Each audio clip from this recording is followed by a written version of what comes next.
Welcome to Real World Peaceful Parenting, a podcast for parents that are tired of yelling, threatening, and punishing their kids. Join mom and master certified parent coach Lisa Smith as she gives you actionable, step-by-step strategies that'll help you transform your household from chaos to cooperation. Let's dive in. Welcome to today's episode. I am so excited to be with you here today. A mom named Kelly reached out to me last week with a question that I'm guessing is going to resonate with many of you. She said, Lisa, my 8-year-old melted down after we got home from work and school. I was already stressed and I ended up yelling. And I'm tired of it and I'm frustrated and I want to know, how do I stop doing this? You've had that question, I assume, maybe more than once. Well, here's the thing. While Kelly's question is about her 8-year-old, I want you to know that everything we're going to talk about today can be applied to any kid at any age, from toddlers to teenagers to young adults. The fundamentals remain the same, even if the specific words and the examples you might use change. And as I dive into today's episode, I want to say this. You're not alone. Seriously. An after-school meltdown from a tired, overwhelmed kid, when you're already running on fumes from a long day, that, my real-world peaceful parent, is a perfect storm.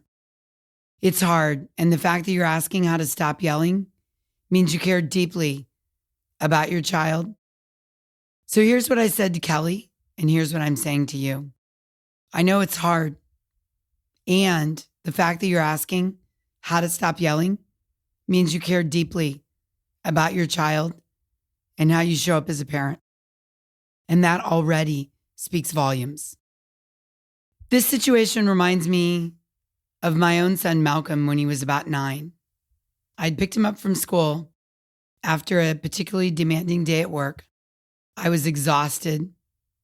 My mind was still stuck on an unresolved issue with a client. And all I wanted was a peaceful, quiet transition home. But the moment we walked through the door, he threw his backpack across the room and started complaining about everything. His teacher, his lunch, his math homework, the kid who sat next to him. It was like a tsunami of negativity.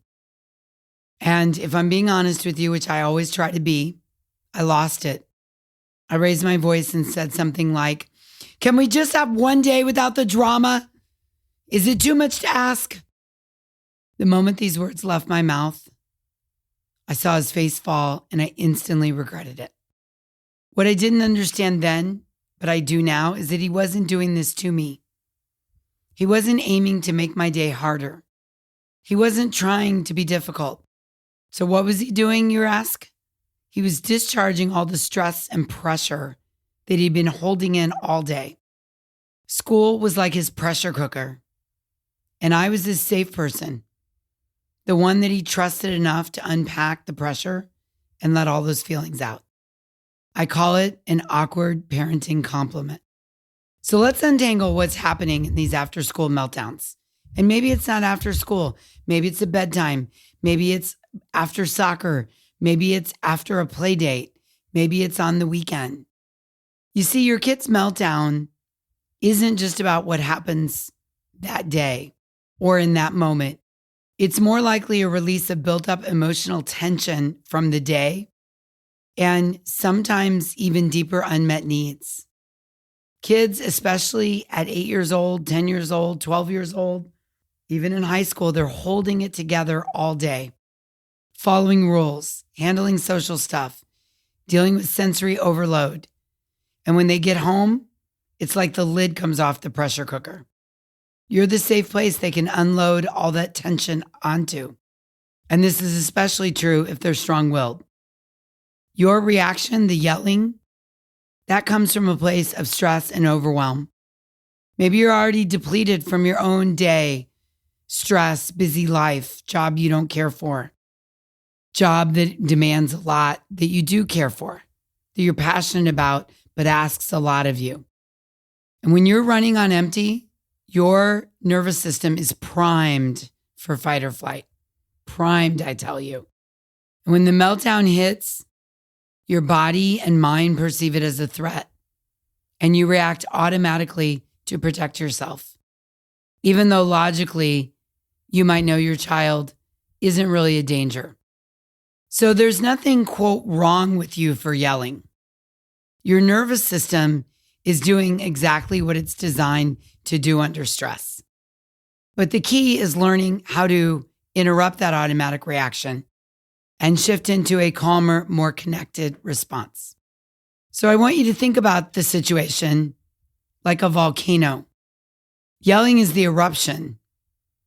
But before that happens, there's usually a buildup in the middle chamber.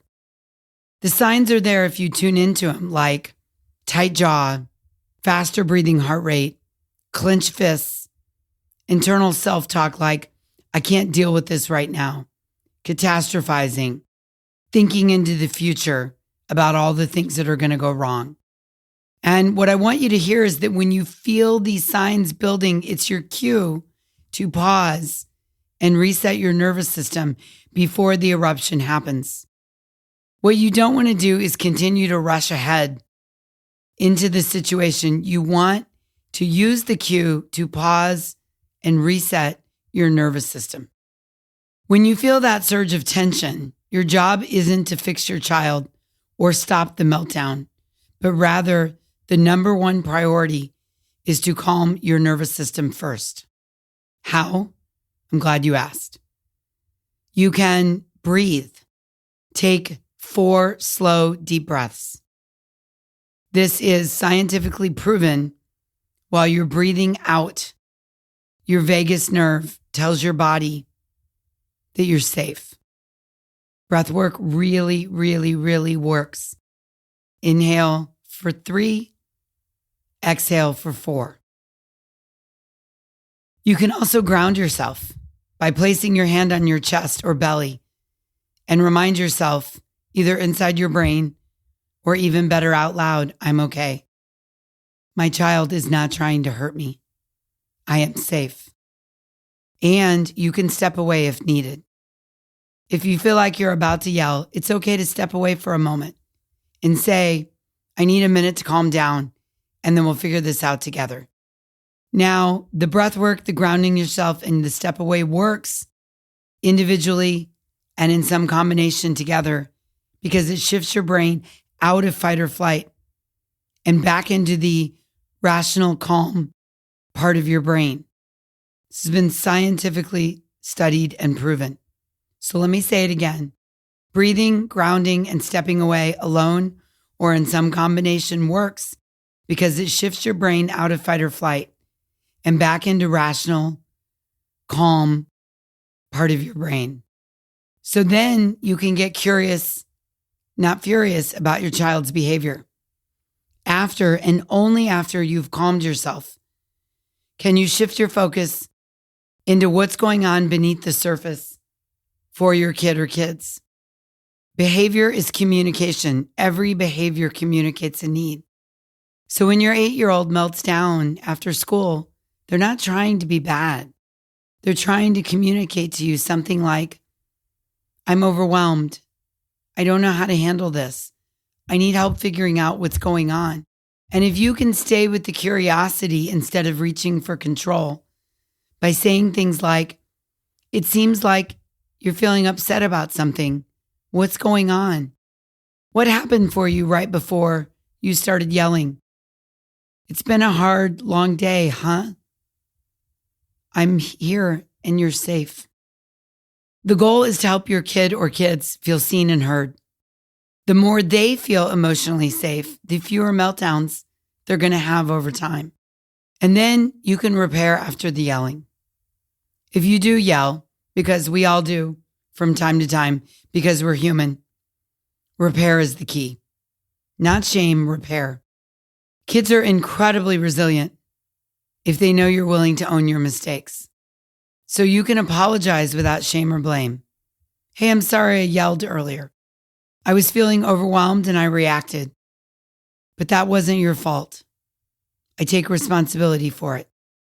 Then you can model self-regulation.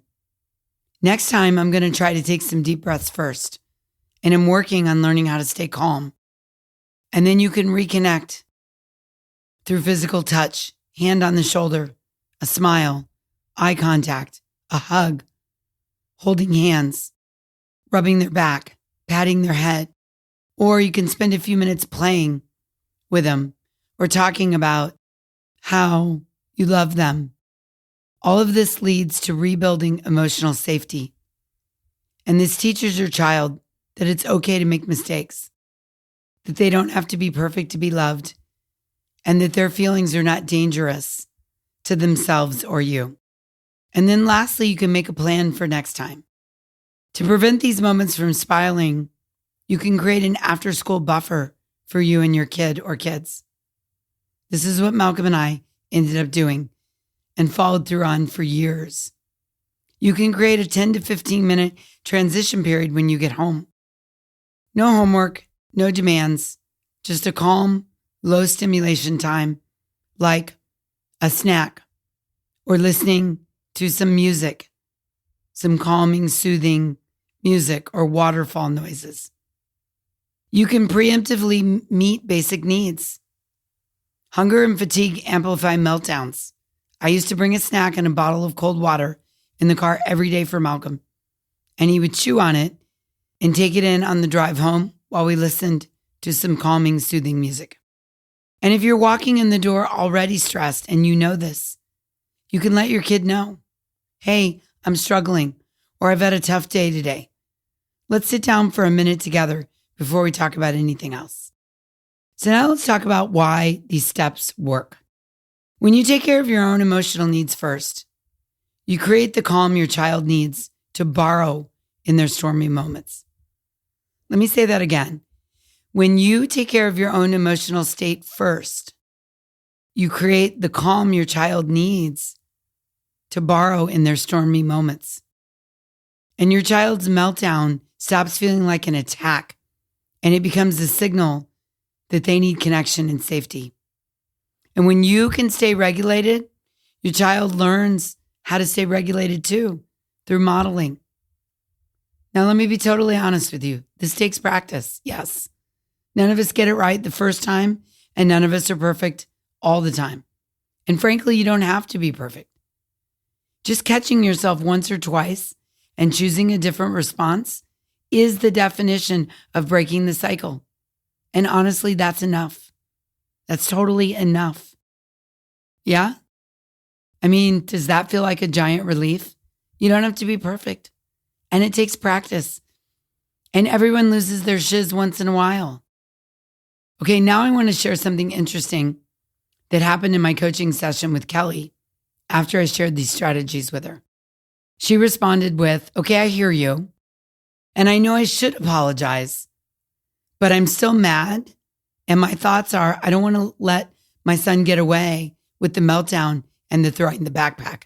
So what do I do about that, Lisa? Yes, Kelly, that's so real. And I appreciate you sharing it with me. And let's be honest, you know you should apologize. But if you're like Kelly, you're still feeling that heat in your chest. And honestly, you're kind of mad at your kid. And you don't want to send the message that his meltdown was okay, or that it's okay to act the way he acted. This is a common tension between parent and child, especially a strong-willed child. And honestly, it's understandable. You're not a robot. You love your kid, but you often have your own emotions as a response to their meltdowns, their defiance, their no, their eye rolling, their slamming doors, they're fighting with their siblings, they're disobeying you. Anger is a part of the human emotional range. And the fact that you're still holding on to it tells me that some part of you feels like you were wronged. And that feeling's valid too. So to be helpful, let's pause and zone out a moment. When your kid or kids melt down, it's really easy to see it as defiance or disrespect. Yeah? Like they're just pushing your buttons to get away with something. They're being difficult on purpose. They're giving you a hard time. They're being disrespectful. But what I know after doing this almost 20 years and working with thousands of families around the world, what I know is that most of the time, it's not really about that. Kids don't want to melt down. It never feels good. They're not plotting to push you over the edge. The truth is, meltdowns happen when we feel emotionally overwhelmed and lack the skills to manage it.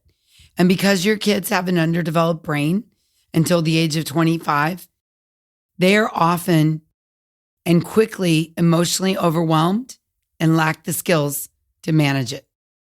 Now, here's where I want you to have the light bulb moment. You can, as a peaceful parent, empathize with the struggle without excusing the behavior. And you can hold the boundary while still repairing the connection. I know, maybe I just blew your mind, but it's 100% true. And let's talk about it. Let's dig into this a little bit, because the truth is that peaceful parenting is not about letting your child get away with, quote, bad behavior. It's not, I promise. What it is about, and I need you to hear this loud and clear, what it is about 100% is about teaching your kids how to handle emotions differently next time. And that starts with you modeling it. There's no other way for them to learn it. No way. So let's talk about the 4 steps and how to do this, because this is a game changer. I promise. All right. Step 1 is you're going to get curious about your anger. Now, this might be the first time anyone's ever said this to you. And you might be like, what, Lisa? I'm curious about my kids' anger. But wait a minute, you're telling me to get curious about my own anger? Yes, I am. Here's what I know. If you're still holding on to anger, it's because something underneath the surface got touched. So ask yourself, what exactly am I angry about? Can I articulate it in a sentence or two? Is it the way he spoke to me? Is it that he didn't listen? Is it that it feels out of control and disrespectful? What fear or belief might be hiding behind the anger? What's the quiet voice way in the back of your brain? Maybe it's something like, if I don't stop this now, he's going to think it's okay to treat people this way. If I let him off the hook, he's never going to learn to respect. Maybe the voice says, I'm failing as a parent because I didn't keep it together. Anger is protective. It's often covering up feelings of helplessness, fear, or even shame. So when you identify what it's protecting, even just asking the question, even just getting curious, the anger will begin to soften. So that's step 1, getting curious about your anger. Step 2 is where you want to separate the behavior from the emotion. It helps to remember that your child's meltdown wasn't a moral failing. It was a stress response. That's not the same as saying it's okay to scream and throw things, but it's important to separate the emotional overwhelm from the behavior itself. So you might shift from thinking and saying you were so rude and that's unacceptable to you were really upset earlier. And it's okay to feel upset, but it's not okay to yell at me. This teaches your kid that their feelings are valid. There are boundaries on behavior. You're not angry at them, but you are addressing the way they express the anger or the big emotions or the upset. So step number 2 is working on separating the behavior from the emotion. Step 3, you're really going to like. It's apologizing without letting go of the boundary. That's a good one, right? Well, let me tell you, this is the sweet spot. When you can model accountability without giving the message that their meltdown was no big deal, then you own your part without over-explaining. I'm sorry I yelled earlier. It's not okay. And you're not going into a lot of blah, blah, blah, blah, blah, blah, blah, blah, blah. And you're not apologizing to justify. You're saying, I'm sorry I yelled and it wasn't okay. And then you state the boundary with calm authority. It's okay to feel upset, but it's not okay to yell or hit. And then you teach the emotional tools instead of punishing. Next time you're feeling overwhelmed, you can say, Mom, I'm upset, or Mom, give me some space, or Mom, please leave me alone. So let me illustrate this for you, an example. You might say to your kid, I'm sorry I yelled earlier. That wasn't fair to you. I can see you're overwhelmed, and it's still not okay to yell at me. And we both need to work on how to handle those big feelings next time. This works because it sends a clear, consistent message. You're human too. Emotions are not bad, but there are limits on behavior. So let me add in here some things to avoid. Avoid apologizing too much, which many of us have or do. If you say, I'm so sorry, I feel terrible, I'm the worst mother ever, I don't know how you'll ever forgive me, I can't believe I did that. Your child might interpret this as you losing control, which actually makes them feel less safe. So when you go to apologize, you want to keep it simple and matter of fact. I'm sorry I yelled, it wasn't fair to you. You also want to avoid asking for forgiveness, which might scramble your brain a little bit when you hear this.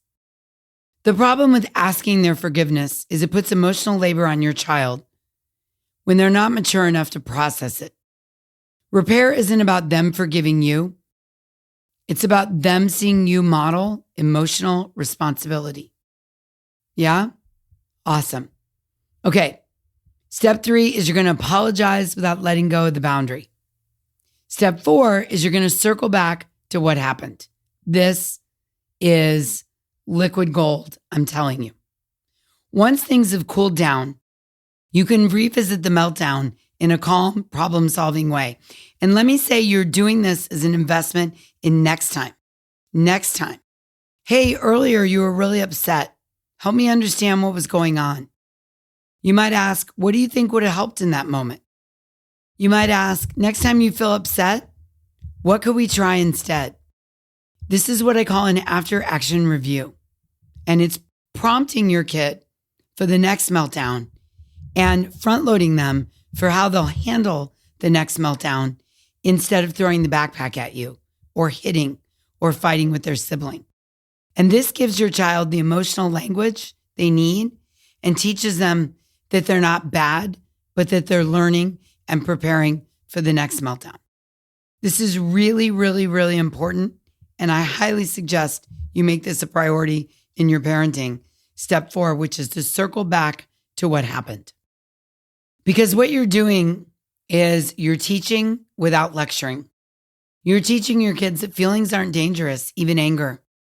You're teaching them that yelling isn't effective. Calm problem solving is. You're teaching them they don't have to be perfect to be loved.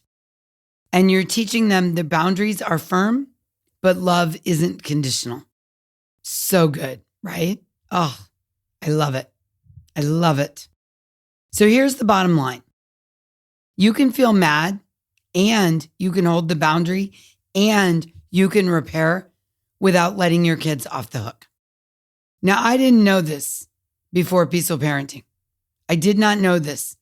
I thought it was an or, never an and. So let me say this again.